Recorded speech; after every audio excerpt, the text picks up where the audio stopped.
Mengawali program Kusapa ini akan dibuka dengan pujian dan doa yang akan dilayani oleh Bapak Penatua Niko Lumintang. Mari berdoa. Kami bersyukur ya Tuhan bahwa Engkau berpengapa dalam hidup kami sepanjang hari ini dalam aktivitas kami masing-masing. Dan kami boleh ada di tempat ini, di gereja-Mu ya Tuhan, untuk datang bersama-sama sebagai pelayan-Mu, untuk membuat kami siap untuk melayani jemaat-Mu di mana kami bertugas, di kolom kami masing-masing, bahkan di jemaat Demi Betania Tering Tingkulu. Karena itu Tuhan, kami bersyukur untuk semuanya itu, kesehatan, kekuatan, kemampuan Engkau berikan bagi kami untuk boleh melangkah di tempat ini. Berdoa ya Tuhan, biarlah program Kusapa ini dalam tuntunan firman-Mu melalui Bapak Pendeta Andrew Au STH dan Pendeta Selvi Dotulong of Lagi MTH yang menjadi narasumber kami, bahkan kami semua yang boleh ada di malam hari ini. Biarlah berkenan kepadamu, kami bersyukur hanya di dalam nama Tuhan Yesus Kristus. Ibadah Kusapa ini kami hanya serahkan ke dalam tangan kasih-Mu. Amin. Kita akan masuk dalam inti pertemuan di malam hari ini berupa penelaan Alkitab, dan kita akan berfokus pada Lukas pasal 24 ayat 13 sampai 35. Dan untuk membaca bagian Alkitab ini kami mohon Pelsus kolom 8. Pembacaan Alkitab kita di hari ini terdapat dalam Lukas 24 ayat 13 hingga ayat yang ke-35 dengan perikop Yesus menampakkan diri di jalan Emmaus. Pada hari itu juga 2 orang dari murid-murid Yesus pergi ke sebuah kampung bernama Emmaus yang terletak kira-kira 7 mil jauhnya dari Yerusalem, dan mereka bercakap-cakap tentang segala sesuatu yang terjadi. Ketika mereka sedang bercakap-cakap dan bertukar pikiran, datanglah Yesus sendiri mendekati mereka, lalu berjalan bersama-sama dengan mereka. Tetapi ada sesuatu yang menghalangi mata mereka, sehingga mereka tidak dapat mengenal Dia. Yesus berkata kepada mereka, "Apakah yang kamu percakapkan sementara kamu berjalan?" Maka berhentilah mereka dengan muka muram. Seorang dari mereka, namanya Kleopas, menjawabnya, "Adakah engkau satu-satunya orang asing di Yerusalem yang tidak tahu apa yang terjadi di situ pada hari-hari belakangan ini?" Katanya kepada mereka, "Apakah itu?" Jawab mereka, "Apa yang terjadi dengan Yesus orang Nazaret? Dia adalah seorang nabi yang berkuasa dalam pekerjaan dan perkataan di hadapan Allah dan di depan seluruh bangsa kami. Tetapi imam-imam, kepala dan pemimpin-pemimpin kami telah menyerahkan Dia untuk dihukum mati, dan mereka telah menyalibkannya.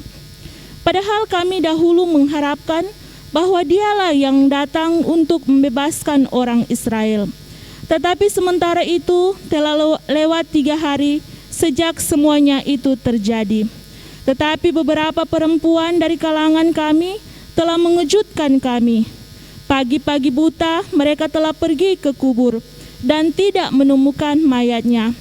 Lalu mereka datang dengan berita bahwa telah kelihatan kepada mereka malaikat-malaikat yang mengatakan bahwa Ia hidup. Dan beberapa teman kami telah pergi ke kubur itu dan mendapati bahwa memang benar yang dikatakan perempuan-perempuan itu, tetapi dia tidak melihat mereka lihat. Lalu ia berkata kepada mereka, "Hai kamu orang bodoh, betapa lambannya hatimu sehingga kamu tidak percaya segala sesuatu yang telah dikatakan para nabi. Bukankah Mesias harus menderita semua itu untuk masuk ke dalam kemuliaannya?" Lalu ia menjelaskan kepada mereka apa yang tertulis tentang Dia dalam seluruh kitab suci, mulai dari kitab-kitab Musa dan segala kitab nabi-nabi. Mereka mendekati kampung yang mereka tuju, Lalu ia berbuat seolah-olah hendak meneruskan perjalanannya. Tetapi mereka sangat mendesaknya, katanya, "Tinggallah bersama-sama dengan kami, sebab hari telah menjelang malam dan matahari hampir terbenam." Lalu masuklah ia untuk tinggal bersama-sama dengan mereka. Waktu ia duduk makan dengan mereka, ia mengambil roti, mengucap berkat, lalu memecah-mecahkannya dan memberikannya kepada mereka. Ketika itu terbukalah mata mereka dan mereka pun mengenal dia, tetapi ia lenyap dari tengah-tengah mereka.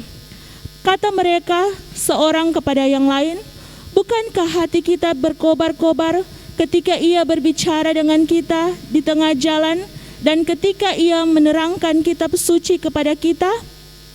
Lalu bangunlah mereka dan terus kembali ke Yerusalem. Di situ mereka mendapati ke-11 murid itu. Mereka sedang berkumpul bersama-sama dengan teman-teman mereka.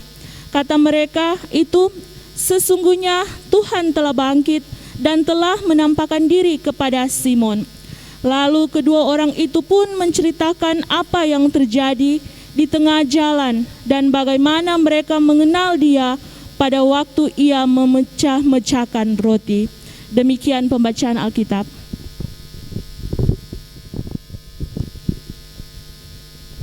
Baik, rekan-rekan pelayan, kita akan masuk dalam materi Kusapa malam hari ini, yaitu kunjungan sharing pengembalaan.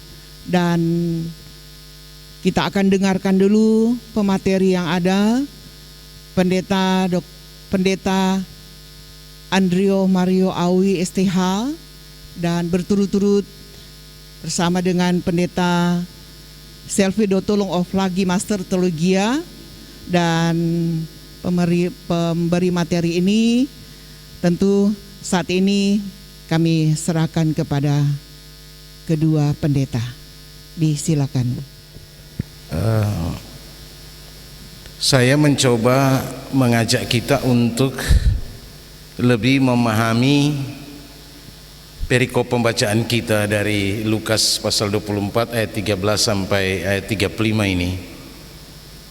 Karena itu mari kita fokus, kalau boleh kita mencatat ya.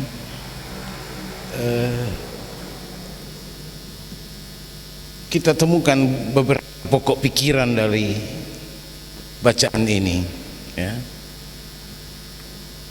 untuk membuat skema supaya kita bisa melihat garis-garis besar daripada pembacaan ini.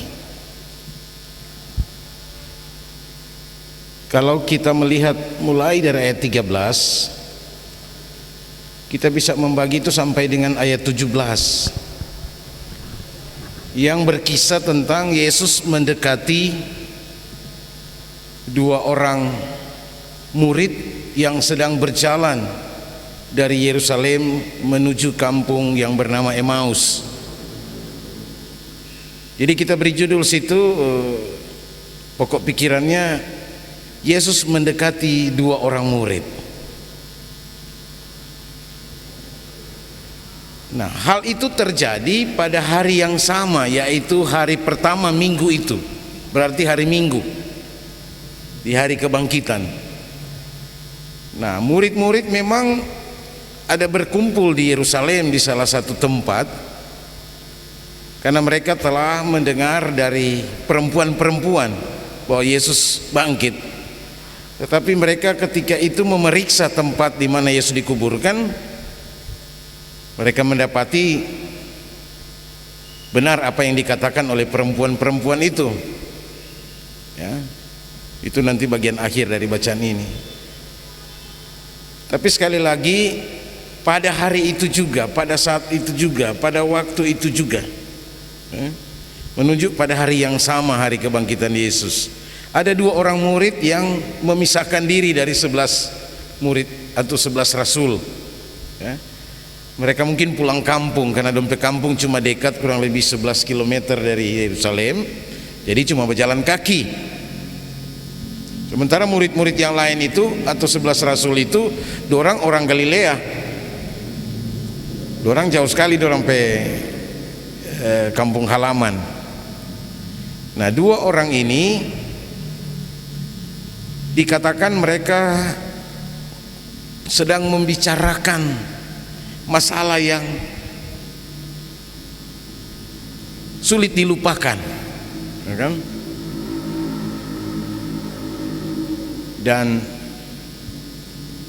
di tengah-tengah mereka sedang bercakap-cakap tentang peristiwa yang baru terjadi, penyaliban dan kematian Yesus, sampai berita para perempuan itu, Yesus mendekati mereka. Yesus menegur dan bertanya, apakah yang kamu percakapkan sementara kamu berjalan? Saudara-saudara, ini pertanyaan penting, perlu disimpan ini. Nah, ketika mereka mendengarkan sapaan dari Yesus, mereka berhenti, dan dikatakan suasana air muka mereka terlihat muram, atau tegang, atau ya termasuk bercampur sedih, kan? Seperti itu. Itu apa yang dikisahkan dari ayat 13 sampai 17. Sekali lagi, Yesus mendekati dua orang murid. Ini inisiatif Yesus, kan?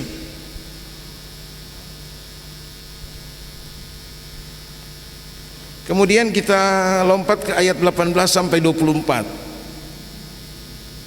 Itu boleh kita beri judul Kleopas menjawab pertanyaan Yesus. Di bagian pertama kan berakhir dengan Yesus bertanya, apakah yang kamu percakapkan sementara kamu berjalan?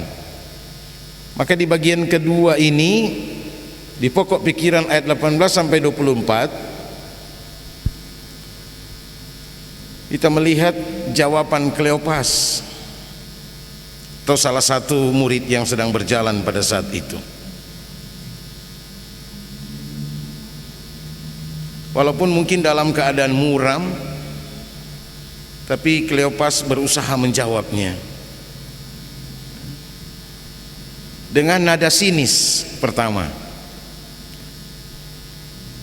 di mana dikatakan, adakah engkau satu-satunya orang asing di Yerusalem yang tidak tahu apa yang terjadi di situ pada hari-hari belakangan ini? Dengan kata lain, Kleopas mau bilang, kamu adalah orang yang ketinggalan zaman. Ada satu peristiwa yang sangat viral, masa ngana tidak tahu? Berarti ngana satu-satunya orang asing di Yerusalem.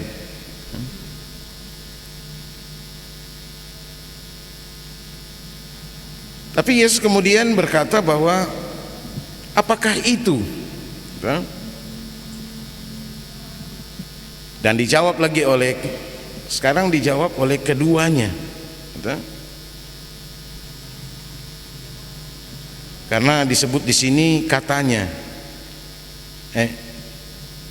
jawab mereka. Kemudian ada, habis Yesus berkata apakah itu, jawab mereka, berarti dua-duanya menjawab. Yaitu apa yang terjadi dengan Yesus orang Nazaret. Dia nabi yang berkuasa dalam perkataan dan pekerjaan di hadapan Allah dan di hadapan manusia. Dan selanjutnya mereka menerangkan bahwa tapi imam-imam kepala telah menyerahkan dia, dan ia telah disalibkan. Dan ini sangat penting. Padahal kami mengharapkan dialah yang akan membebaskan Israel.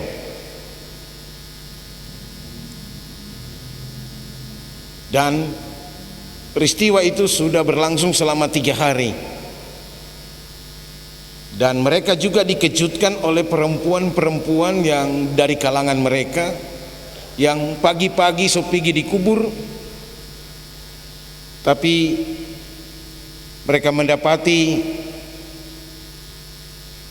jenazah itu atau mayat Yesus tidak ada lagi di dalam kubur itu. Dan selanjutnya diterangkan oleh kedua murid ini apa yang ditemukan oleh perempuan-perempuan itu. Mereka ditemui oleh malaikat-malaikat yang berkata bahwa ia hidup. Dan ternyata terkait dengan peristiwa kebangkitan itu, apa yang dikatakan oleh perempuan-perempuan itu, beberapa dari murid Yesus, dari antara 11 murid Yesus, sempat memeriksa kubur itu juga.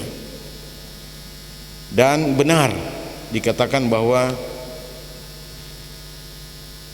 perempuan-perempuan itu berkata benar. Ini memperkuat bahwa perempuan-perempuan itu tidak berdusta, kan? Bahwa benar kubur itu kosong dan dia tidak mereka lihat. Itu catatan dari murid-murid Yesus yang memeriksa kembali apa yang menjadi pemberitahuan para perempuan. Itu tentang ayat 18 sampai ayat 24. Kleopas menjawab dan beberapa jawaban bersama. Kemudian kita berpindah ke ayat 25 sampai 27. Ini dapat kita beri judul pengajaran Yesus. Nah, apa isi pengajaran Yesus? Ketika mereka menerangkan, kita melihat apa yang menjadi sesuatu yang menghalangi mata mereka sehingga mereka tidak dapat melihat dengan baik, tidak dapat mengenal Yesus. Karena mereka sedang mengalami kekecewaan. Mereka sedang mengalami kehilangan harapan. Sehingga terbukti dari ucapan mereka, padahal dahulu kami mengharapkan dia akan menjadi pembebas bagi Israel, tapi imam-imam kepala telah menyerahkan dia dan menyalibkannya. Nah, terkait dengan itu tidak salah kalau Yesus dalam ayat 25 sampai 27 memulai pengajarannya dengan menyebut, "Hai orang bodoh." Bayangkan orang tuh belum orang baku kenal baik betul dan baru berjalan sama-sama, kung dia sudah bilang, orang bodoh." Bahkan disebut juga lamban hati dan tidak percaya. Jadi pengajaran Yesus itu dimulai dengan sapaan mereka sebagai orang bodoh, hatinya lamban, tidak percaya kepada apa yang sudah disampaikan oleh para nabi.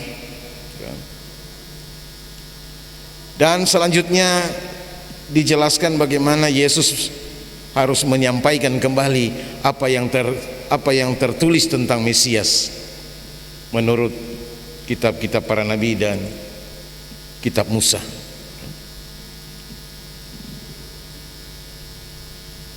Itu ayat 25 sampai 27 tentang pengajaran Yesus. Nah, ayat 28 sampai ayat 32 mungkin kita bisa memberi judul di situ, mendesak Yesus untuk tinggal. Mendesak Yesus untuk tinggal dengan alasan bahwa hari sudah mulai hampir malam, matahari sudah mulai tenggelam. Maka di sini memperlihatkan betapa mereka itu juga masih orang-orang yang tahu memelihara tanggung jawab memberi tempat bagi orang asing, melindungi orang asing. Karena Yesus itu kan, walaupun mereka belum mengenal dia Yesus sebagai Yesus, mereka hanya mengenal dia sebagai orang asing. Karena itu ketika orang sampai di kampung Emmaus itu, mereka mengajak Yesus, bahkan mendesak, dikatakan di sini, supaya Yesus tinggal. Walaupun Yesus agak dikatakan di sini pura-pura mau terus, seolah-olah dia mau terus dang. Nah, terlihat bagaimana itu bentuk apa? Kearifan lokal, kesantunan dari murid-murid ini. Mereka tahu betul tanggung jawab untuk melindungi orang asing. Orang kali kalau orang tua tidak kenal, biar jo akang dia yang tompi mana, kan? Tapi tanggung jawab itu masih terpelihara, sehingga mereka mendesak Yesus untuk tinggal, bahkan makan. Nah, sambil mereka memulaikan satu perjamuan, Yesus mengambil roti, mengucap syukur, lalu memecah-mecahkan roti itu, lalu memberikannya kepada mereka. Saat itulah terbuka mata mereka, ya. Mereka mengenali dia, tapi saat itu juga Yesus menghilang.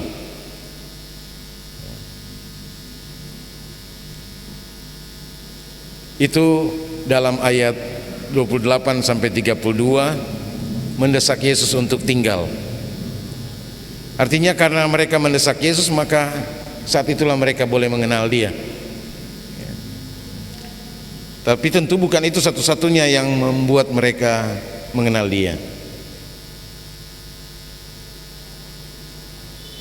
Kemudian ayat 33 sampai ayat 35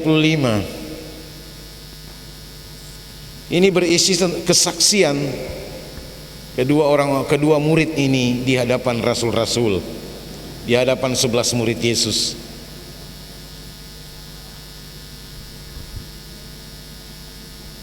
Nah, di sini klimaks dari kisah ini. Kita melihat bagaimana setelah mereka mengenali Yesus, bangkitlah semangat mereka, sehingga dikatakan mereka bangun, artinya berdiri atau bergerak. Kalau yang awal-awal kan dikisahkan bagaimana mereka dalam suasana yang pasif, Kang, karena susah hati, karena kecewa, berjalan, nyana habis pikir orang di jalan tetap bercerita tentang itu. Berarti memang itu trauma besar memang itu. Nah, sekarang mereka berdiri atau bangun, bergerak aktif, ya. Dan segera biar semalam dorang berjalan kembali ke Yerusalem untuk menemui 11 murid. Mereka sangat antusias untuk menceritakan pengalaman mereka, ya. Sehingga mereka katakan kepada 11 rasul itu, sesungguhnya Tuhan telah bangkit. Bahkan juga Tuhan telah menampakkan diri kepada Simon. Dan bagaimana mereka juga menceritakan pengalaman berdua mengenal dia waktu Yesus memecah-mecahkan roti, ya.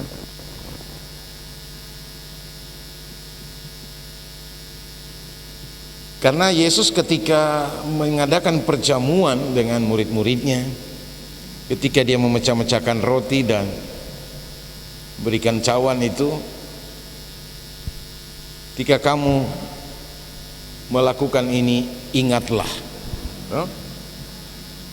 perbuatlah ini sebagai peringatan akan aku. Jadi ketika itu diperbuat, maka itu akan mengingatkan sesuatu. Tapi kalau cuma diceritakan, kadang-kadang orang mudah lupa, kan. Nah, ini di sini mau dikisahkan penting sekali itu perbuatan, tindakan yang mampu memulihkan ingatan, memori. Nah, saudara-saudara, dari apa yang boleh kita ambil sebagai pokok-pokok pikiran, kurang lebih ada 5 pokok pikiran itu, maka secara umum dapat dikatakan kisah perjalanan Yesus menampakkan diri di jalan ke Emmaus itu adalah perjalanan dua orang yang sedang kecewa, perjalanan dua orang yang bodoh, perjalanan dua orang yang sedang lamban hati, atau juga boleh bilang patah hati, ya kan?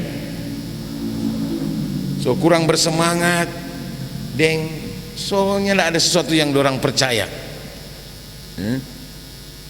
dan dapat disimpulkan mereka adalah orang-orang yang sudah kehilangan pengharapan. Karena itu sungguh pun Yesus sudah bersama dengan mereka, mereka tidak dapat mengenali Dia. Dikatakan dalam bacaan ini ada sesuatu yang menghalangi mereka. Apa ini maksud dengan sesuatu ini? Jelas dalam pembacaan seterusnya, yaitu kekecewaan mereka. Karena pusat perhatian mereka terhadap pergumulan dan persoalan yang mereka hadapi. Gitu? Dan itu memberi ada pesan-pesan firman di situ, boleh kita garis bawahi. Paling tidak kita mau mengarahkan supaya kita bisa menemukan sampai kepada tema bacaan kita. Karena tema bacaan kita berjalan bersama dalam terang firman. Artinya berjalan bersama di luar firman akan gelap. Itu maksudnya apa DP nama opposite atau lawan dari tema kita kan. Mereka kan akhirnya mengakui bahwa dorang dapat ingat, iyo waktu Yesus kasih penjelasan patorang, waktu Dia kasih ajar patorang, kasih ingat tuh nabi-nabi bahwa Mesias itu harus menanggung penderitaan. Dan Yesus tambah tuh tentang kitab Musa dan kitab nabi-nabi. Dorang rasa berdebar-debar, berkobar-kobar sampai hati itu. Artinya mulai bangkit sampai semangat. Mulai bersemangat dorang waktu Yesus menyampaikan firman. Jadi kebenaran firman itu bisa membangun kembali rasa sedih, rasa kecewa, kehilangan harapan. Dikatakan di situ mereka sendiri yang mengakui, bukankah tadi orang waktu bercerita orang hati berkobar-kobar, mulai ada semangat baru dang loh. Berkobar-kobar artinya mulai bangkit dari ya. Nah, jadi terkait dengan tema ini saya kira disitulah maksud tema ini, bahwa kalau orang berjalan bersama dalam terang firman, segala kesedihan, segala kekecewaan, segala kebodohan, segala yang membuat kita tidak percaya dan kehilangan harapan akan dipulihkan. Gitu.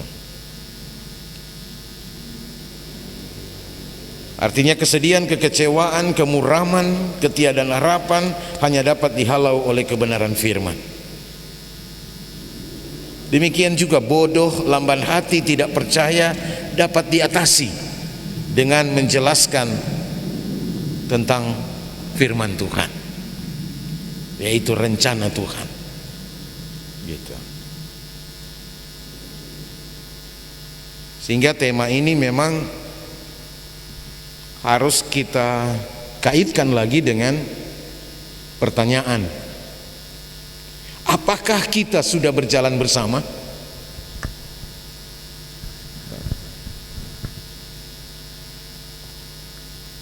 Dan selanjutnya, apakah kita sudah berjalan dalam terang? Dan berikut, apakah kita juga sudah berjalan dalam firman Tuhan? Paling tidak tema itu ada 3 pokok pikiran: berjalan bersama, dalam terang, firman Tuhan. Ataukah itu hiperbola dari antara terang dan firman Tuhan itu? Firman Tuhan itu hanya hiperbola dari terang, karena terang itu juga kan firman Tuhan. Firman Tuhan itu kan terang maksudnya, gitu. Nah, tapi paling tidak kita bisa mengambil 3 hal dari berjalan bersama itu. Gereja kita disebut bersinode. Sinode itu sinhodos. Sin artinya bersama, hodos itu berjalan. Betul? Nah, karena itu penting sekali apa yang saya katakan tadi untuk kita simpan dalam ayat 17. Apakah yang kamu percakapkan sementara kamu berjalan bersama? Ini harus kita elaborasi terkait dengan implementasi firman, gitu. Jadi apakah ketika kita berjalan bersama, apa yang orang anda percakapkan? Betul? Perlu untuk kita elaborasi sebentar itu. Tapi untuk awal ini kita boleh sharing atau diskusi tentang untuk lebih mendalami isi perikop pembacaan kita. Paling tidak bertolak dari pokok-pokok pikiran yang boleh disampaikan tadi. Ada kurang lebih 5 pokok pikiran itu dari ayat 13 sampai ayat 35. Nah, kalau juga ada tambahan-tambahan yang lain, silakan kita saling membagi. Sebab kusapa ini kan kunjungan, sharing, dan penggembalaan. Kunjungan, sa itu saring atau sharing, berbagi, dan penggembalaan. Ya.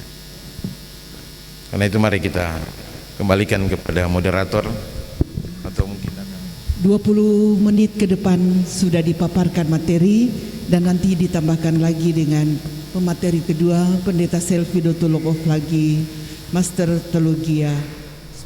Sangat jelas apa yang disampaikan oleh Pendeta Andrio, bahkan yang sudah dibagi-bagi dalam 5 bagian tadi, dan intinya bahwa sesungguhnya dalam percakapan itu 2 orang ini memang hati yang sangat berat. Apa yang mereka alami, rasakan dalam percakapan itu ketika menyaksikan lewat pengalaman iman yang ada, kubur sudah terbuka, dan ya namanya beban berat itu yang teralami menjadi sebuah pembicaraan, percakapan di jalan dengan hati yang berat, hati yang kesesakan, ya, sehingga segala sesuatu itu menganggap bahwa bahkan sangat jelas di situ bodoh, karena semua sota tutu dengan tu hal yang menutup iman mereka, Tapi ketika perjumpaan dengan Yesus dalam percakapan, dalam kebersamaan untuk makan, memecahkan roti, disitulah mereka ingat bahwa pernah dulu mereka dengan pengalaman ini, iman mereka kembali menengadah, ada sukacita yang dialami.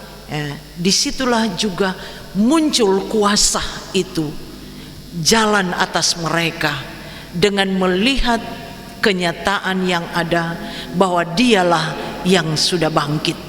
Yesus itu ada kuasa, ada iman mulai terbuka di situ, sehingga dengan mereka melihat itu sangat jelas mereka sangat bersemangat untuk menceritakan.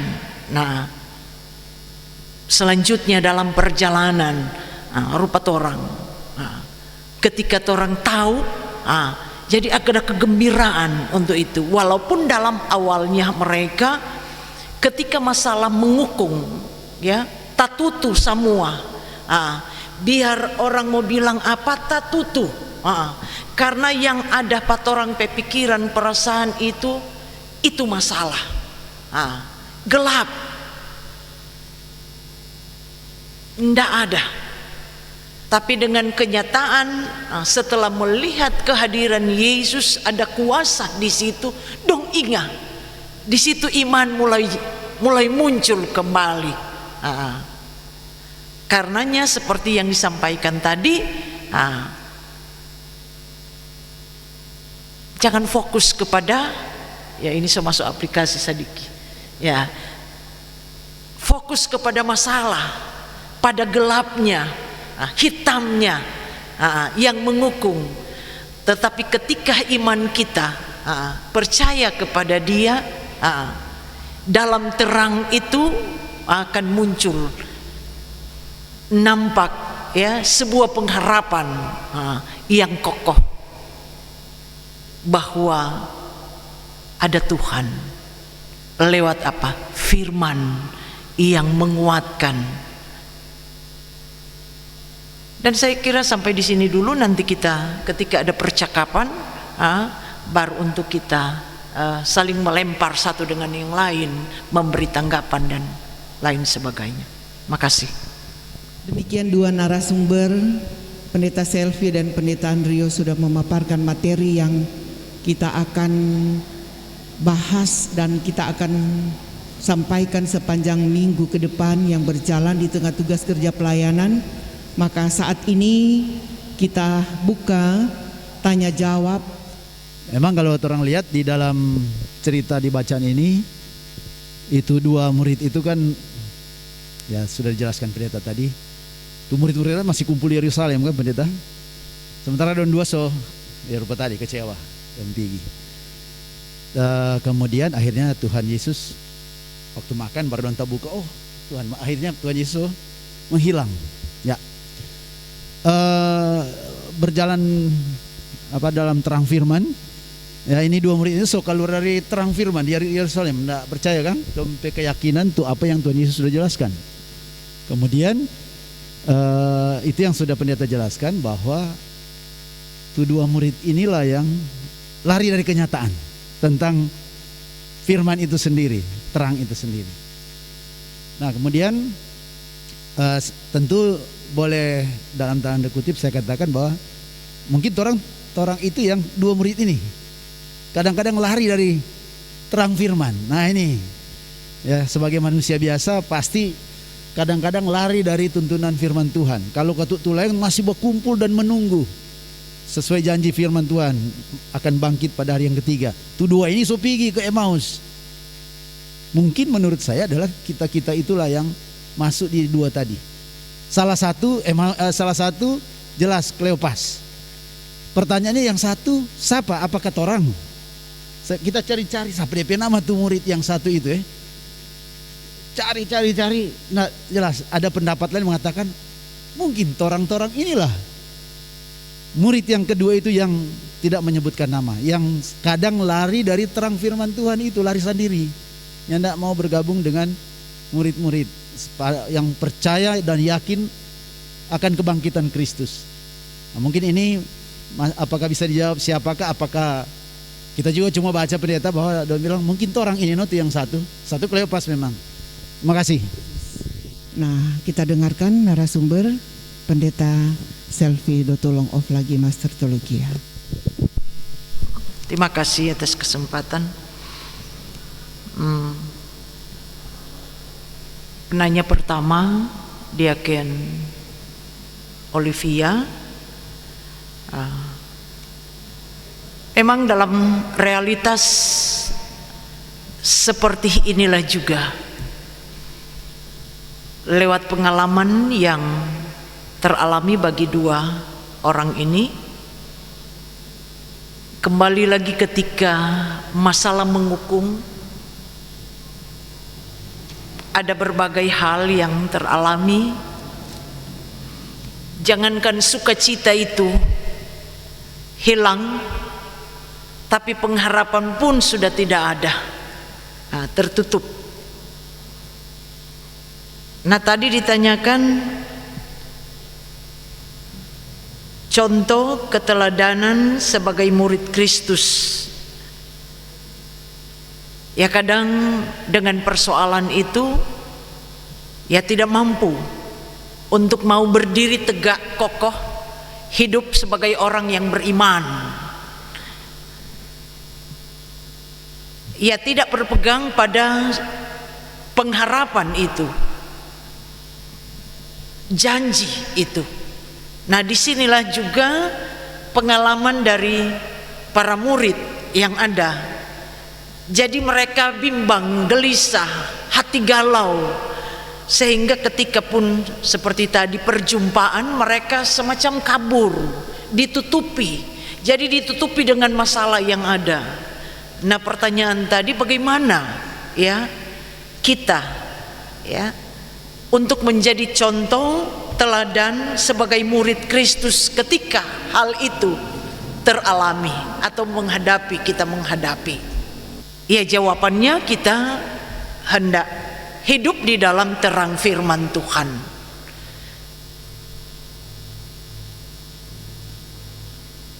Iman kita hendak dijaga, ya. Janji Tuhan, dan peliharalah hidup, ya, untuk kita tetap terus berinteraksi dengan Dia, untuk kiranya memiliki kekuatan iman agar kita mampu memberi teladan. Jadi tidak larut pada masalah, tidak larut pada berbagai pergumulan, tetapi kita selalu mau lihat bahwa waktu Tuhan pasti ada. Karena kalau tidak, kita lari daripada firman Tuhan dalam janji-janji Tuhan, ya kita akan terpeleset. Artinya kita akan bilang, ya ada pada titik nadir, ya. Karena itu ya iman kita hendak kita jaga, kita pelihara, supaya kita ada pada jalan yang sesungguhnya, dalam terang firman Tuhan. Terkadang seperti itulah yang harus kita refleksikan, bahwa kita ini tidak jarang seperti kedua murid yang sedang berjalan dari Yerusalem ke Emmaus, sedang pulang kampung. Mereka meninggalkan 11 murid yang berkumpul di Yerusalem. Tapi kedua orang ini sebenarnya juga sudah mengetahui pemberitahuan dari perempuan-perempuan, sehingga mereka menerangkan, kami juga sudah dikejutkan oleh perempuan-perempuan itu yang pagi-pagi benar sudah pergi ke kubur itu, dan mereka mendapati kubur itu Yesus tidak ada di sana, kan? Jadi sebenarnya pertanyaan Dr. Niko itu adalah pertanyaan refleksi, kan? Siapa murid yang kedua itu? Apakah yang dimaksud itu Simon itu atau?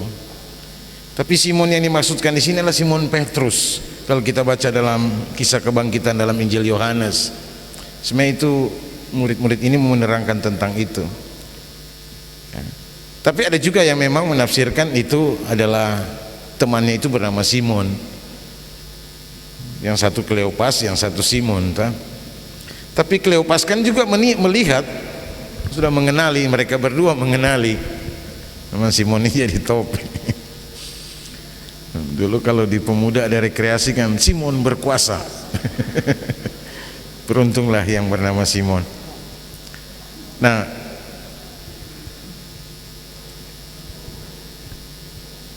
memang ada yang berusaha merefleksikan bahwa dia disebutkan namanya itu adalah tentang kita lah, jemaat, gitu. Tapi paling tidak yang lebih mendasar dari apa yang mau dikatakan dalam pembacaan kisah tentang Kleopas dan temannya ini, mereka adalah orang-orang yang menggambarkan kehidupan kita yang secara nyata, baik gereja masa lalu, masa kini maupun juga di masa yang akan datang, gitu. Yang selalu begitu mudah dipengaruhi dengan pergumulan, larut dalam pergumulan.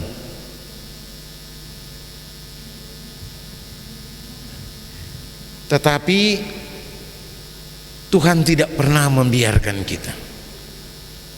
Tuhan itu selalu mau berjalan bersama dengan kita. Tapi hati juga itu biasa disebut otak. Pusat dari pikiran manusia menurut Alkitab seperti dalam kitab Amsal itu adalah hati. Bab hati itulah pusat segala bentuk pertimbangan. Nah, kalau hati so tertutup lagi itu so lamban, ya mereka tidak akan mampu menerima kebenaran. Sama dengan murid-murid itu yang sedang berjalan itu, terkait dengan pertanyaan Penatua Nolfi, orang sedang terpaku dengan masalah. Orang main pe guru itu, orang pe nabi itu kan disebut nabi. Ini dua murid ini sebut nabi. Orang dah harapkan dia mau bebaskan orang pe bangsa ini dari berbagai keterpurukan, dari penjajahan, dari penindasan. Orang tahu dia hebat, berkuasa dia di apa yang dia kerjakan itu penuh kuasa, apa yang dia katakan juga itu berkuasa kan? Tapi kenapa jadi begini? Ya nak habis pikir orang di jalan itu tuh udah pikir-pikir, kenapa dia kon orang salib? Kenapa kong ini imam-imam kepala boleh sekali lagi kan orang tahu bahwa ada apa konspirasi dari imam-imam itu kan yang menyerahkan dia dan disalibkan gitu. Nah, itulah yang mereka pikirkan. Orang terobsesi dengan itu. Pikiran mereka ditutupi oleh itu. Sehingga biar tuh orang sebenarnya harus bisa dong kenal ada baku balen orang, marah lantaran orang fokus dengan masalah. Orang tidak bisa pecahkan tuh masalah. Kadang-kadang tuh masalah orang tidak bisa pecahkan, orang mau usahakan supaya dia pecah sendiri. Padahal itu cuma bisa dipecahkan oleh kebenaran firman Tuhan kan. Nah, kontras dari kisah yang mulanya diwarnai dengan suasana sendu, suasana sedih, suasana galau, suasana tiada harapan, tiba-tiba kembali bersemangat. Dong sudah berpikir saat itu so malam, sedangkan Yesus sendiri dong saat tinggal tuh, karena semua malam. Kan beda malam dulu dengan malam sekarang kan. Malam dulu lah jalan itu gelap gulita kalau nak bawa obor. Mar ini dua orang cepat-cepat pikir saya tahu begitu antusias satu kebenaran itu tidak boleh ditahan-tahan. Sama juga yang sekarang tuh kalau orang dapat kemari berita bagus, langsung share sebar luaskan Pak begitu. Sedang kabar bohong, kabar buruk orang share apalagi ini kabar baik kan. Nah inilah kita juga diingatkan supaya kalau itu kabar baik, kabar bagus, segera itu disampaikan itu kepada teman-teman kita. Jangan tahan-tahan. Paling kalau tuh bagi aduh solelale nanti esok jo terang pigi yang baru udah balik kemari baru habis makan. Tunggu jo masih kok nak di mana-mana kan. Mari itu diperlihatkan mereka langsung bangun dan kembali ke Yerusalem saat itu juga dan menyampaikan itu kepada murid-murid.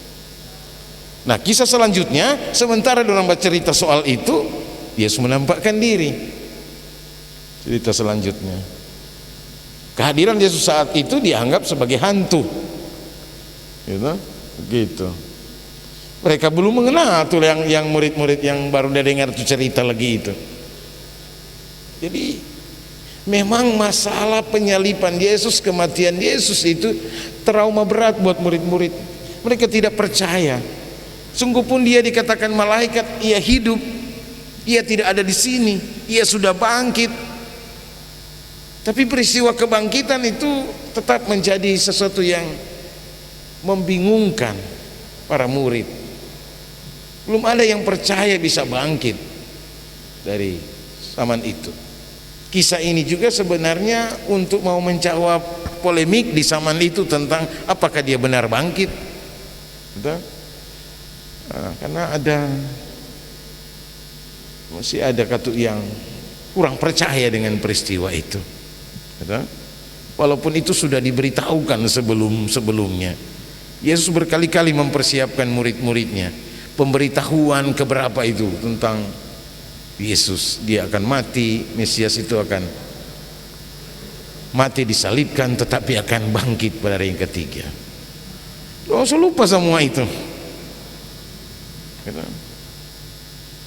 Belum apalagi itu orang so tahu betul tentang kitab-kitab para nabi, kitab Musa. Murid-murid ini so tahu, malah so lupa, so hilang semua. Tapi ketika dijelaskan kembali,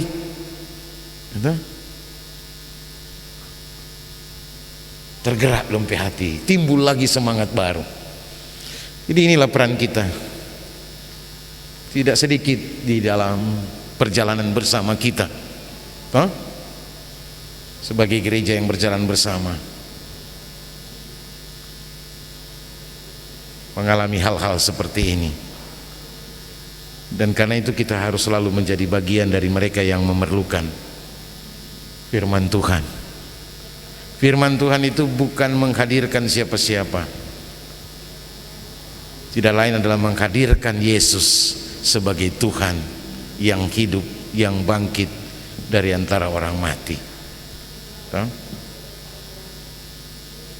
Dengan kata lain, di tengah-tengah keadaan tanpa harapan, selalu ada Yesus dan selalu ada harapan. Saya kira boleh demikian, kan? Terima kasih. Sharing pelayanan kedua ini dibuka untuk tanya jawab, dipersilahkan. Ini bukan pertanyaan, tapi dari yang kami pahami dari penjelasan tadi, dari Yerusalem ke Emmaus itu sebuah perjalanan. Jadi ada tujuan untuk sampai di Emmaus. Tetapi dalam perjalanan itu ada hal yang menghalangi kedua orang yang disampaikan tadi. Itu nanti ketika Yesus hadir, baru orang sadar dan bersemangat. Kemudian terkait dari apa yang disampaikan itu, saya coba kembali kepada kehidupan kita. Mereka berjalan bersama, Yesus ada, orang bersemangat. Terkait yang bersama ini, orang sebagai pelayan khusus Gereja Masih Injili Binasa Geming Betania Tinggulo ada program bersama. Orang telah menetapkan berbagai program dan kegiatan untuk dikerjakan secara bersama. Mungkin menjadi catatan penting bagi kita sekalian soal Kusapah ini. Ini program kita bersama. Tetapi dari 2 kali kegiatan ini kita harus berani mengevaluasi. Karena dalam catatan kami, kehadiran kita belum menunjukkan semangat bersama.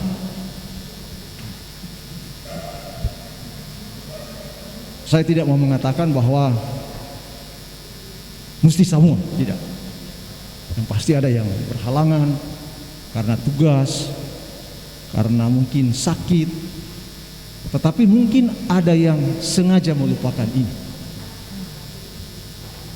Jadi ini bersama, mestinya orang sama-sama, karena ini penting bagi kami sebagai hamba-hamba Tuhan, karena orang diperlengkapi, ya, kita dibekali, kita punya visi, pemahaman yang sama.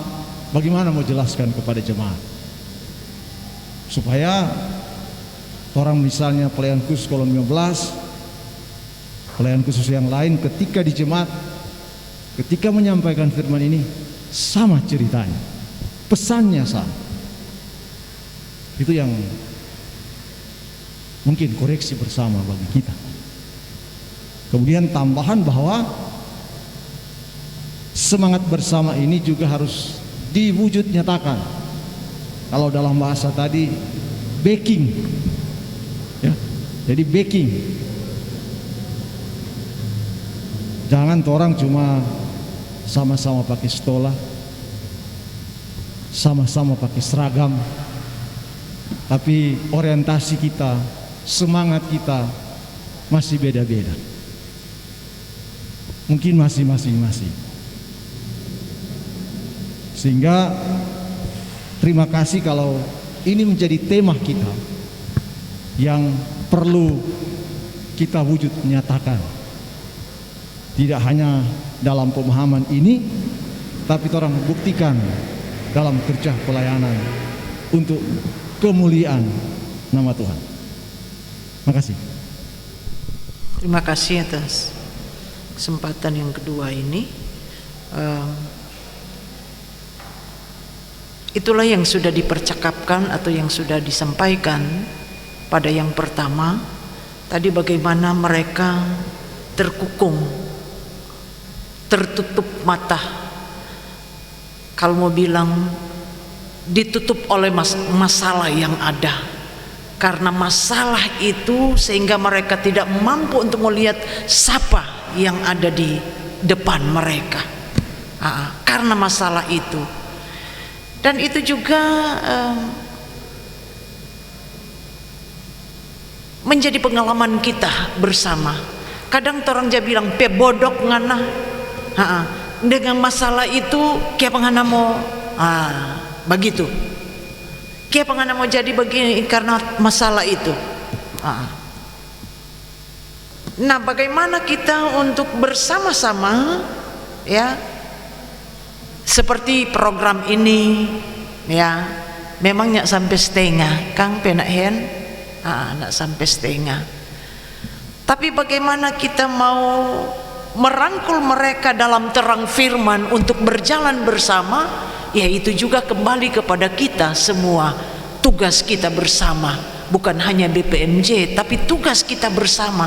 Mari kok kalau masing-masing kolom gerakan masing-masing, bahwa disinilah perjumpaan kita, disinilah juga kita mau berjalan bersama.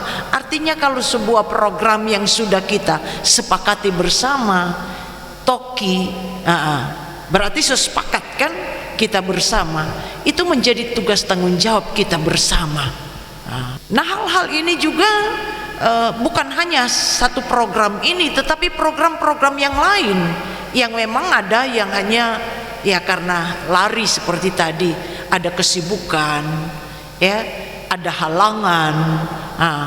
Tapi ketika kita mau kembali lagi pada komitmen dan konsisten kita, ya, sebagai seorang Persus, ya, memiliki integritas, ya, kejujuran di tengah pemberian diri, maka kita ya mau tidak mau kita mau berjalan bersama. Nah, kenapa mereka belum ada pada, ya, kebersamaan ini? Sekali lagi kembali kepada pribadi, lewat pribadi. Nah, bagaimana mereka untuk ada? Ya, akhirnya kita hendak kembali lagi. Mari, ya, kita rangkul mereka, ya, untuk kita boleh berjalan bersama. Dengan demikian harapan-harapan kita, ya, akan kita, ya, juga melihat sebagai tanda kebersamaan itu. Jadi harus kembali kepada kesadaran mereka, komitmen lagi, ya, terhadap panggilan itu. Bagaimana kita hendak kembali kepada, ya, terang firman. Ini baru tahun pertama,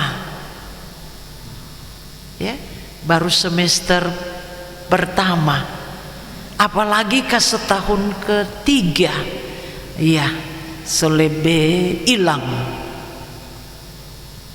Dan bilang sedih puncak-puncak, mau kelelahan dan lain sebagainya. Moga-moga tidak ada pikiran seperti itu. Moga-moga Dan ini menjadi pergumulan kita bersama. Jangan sampai dikukung oleh berbagai masalah, berbagai pergumulan mereka secara pribadi ataupun keluarga, sehingga hilang dalam kebersamaan. Boleh tambahkan sedikit begini. Jadi sangat gamblang sebenarnya kisah ini mau mengatakan bahwa satu proses mengenal Yesus itu, mengenal Dia,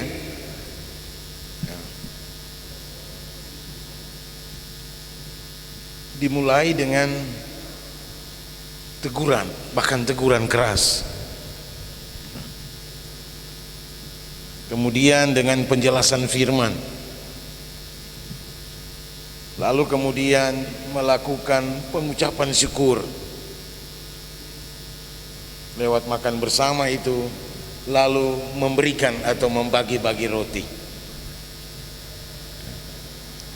Sekarang pertanyaan, itu berarti, atau pertanyaan atau retoris ini, dua murid ini juga sebenarnya pernah mengambil bagian dalam perjamuan dengan Yesus, perjamuan malam. Karena ketika Yesus mengucap syukur dan memecah-mecah roti lalu memberikannya, dua orang tak buka dompe mata. Mata kok artinya ini baru tak buka dorang pe ingatan dan tuh. Waduh, soalnya ndak lain kotek dia ini, gitu. Artinya membuka memori. Jadi itu tuh proses sehingga mereka dapat mengenal Dia. Tapi memang bisa juga diterima bahwa sesuatu yang menghalangi mereka itu mungkin dalam rancangan Tuhan, betul? Waktu mereka mengenal Tuhan ada saatnya dang, maksudnya, toh? Ya. Tapi lewat proses tadi, gitu.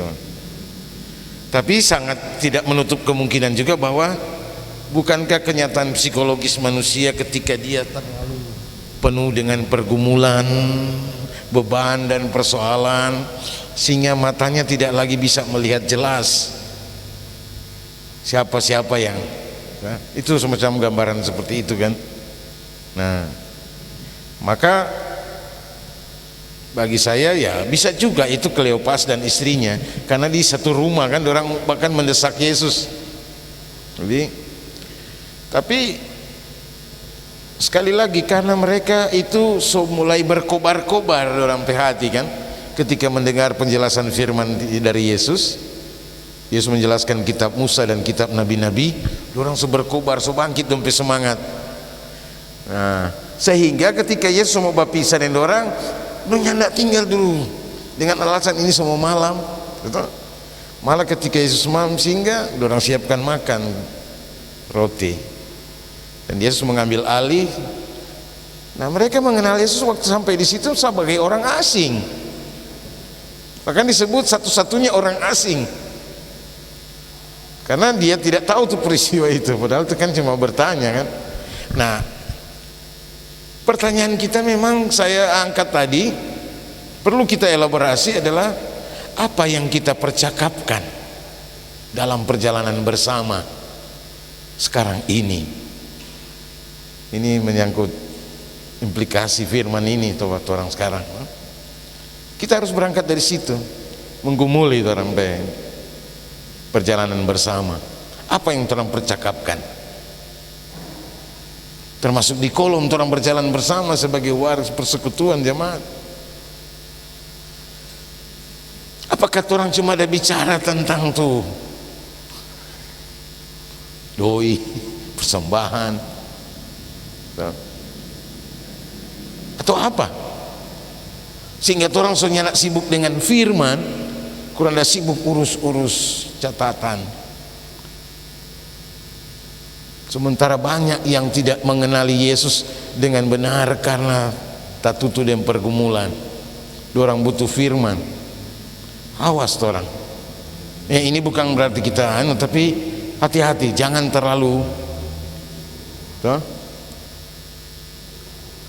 Jangan terlalu berat sebeladang, toh? Itu. Walaupun itu bagian dari tanggung jawab iman juga kan. Tapi memang penting sekali ini. yang harus kita perhatikan, jangan masih banyak anggota jemaat kita yang belum mengenal siapa Yesus. Dengan catatan juga bahwa murid-murid itu tuh belum mengenal secara mendalam.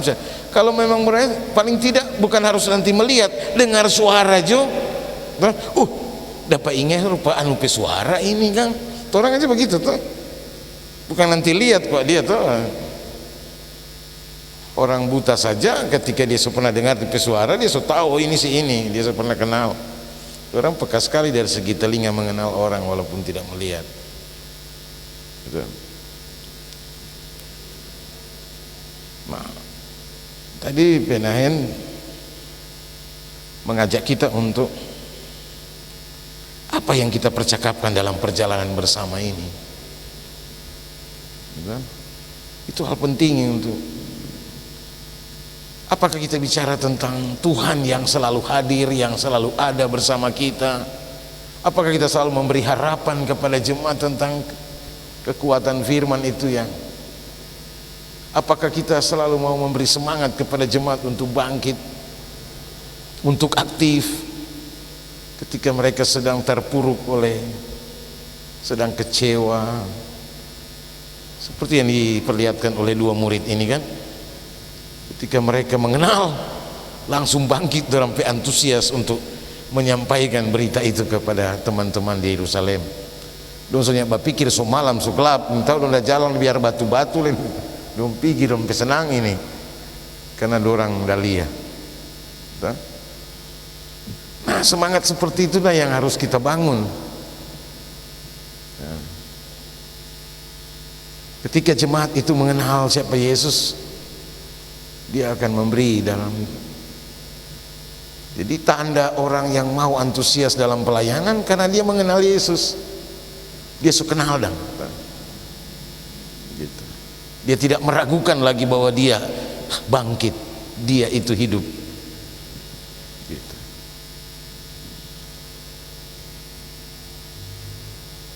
Jadi ini pergumulan perjalanan kita bergereja. Apakah kita masih atau sedang berjalan dalam, saya kan tadi mengajak kita untuk merenungkan ini, apakah kita sudah berjalan bersama? Itu dulu toh. Berjalan bersama artinya menjadi teman. Apakah kita sudah berjalan dalam terang? Itu tema kan, berjalan bersama dalam terang firman Tuhan. Pertanyaan kedua, apakah kita sudah berjalan dalam terang? Ketiga, apakah kita sudah berjalan dalam firman Tuhan? Walaupun mungkin terang itu juga adalah firman Tuhan. Ataukah kita sebaliknya sedang berjalan dalam remang-remang, berjalan bersama sendiri-sendiri, bersama tapi masing-masing, atau berjalan dalam kegelapan, berjalan dalam ketidakjelasan, dalam ketidaktahuan, dalam kebodohan atau lamban hati. Ini perlu kita balikkan keadaan itu. Nah, silakan itu diimplementasikan di pelayanan ibadah firman di Kolo. Diajak jemaat kita bergumul bersama tentang ini. Betul? Jangan orang selalu monokultur atau monoton, mesti selalu penatua atau syamas itu mesti pimpin secara mono, secara tunggal, sehingga jadi monokultur yang monoton toh. Mesti orang sekali-sekali yang ini berdiskusi, percakapkan, orang mesti serap, dengarkan gitu. Sekira mutal panjang, makasih. Baik, terima kasih untuk penjelasan yang sudah disampaikan. Kita akan akhiri kunjungan sharing pengembalaan dan tentu terima kasih untuk semua Pelsus yang sudah mengambil bagian pada malam hari ini. Tuhan Yesus memberkati tugas kerja pelayanan kita semua ke depan. Demikian dan kita kembali kepada MC. yang terakhir dari seluruh rangkaian acara di malam hari ini, ucapan terima kasih yang akan disampaikan oleh Penatua Kolom 10.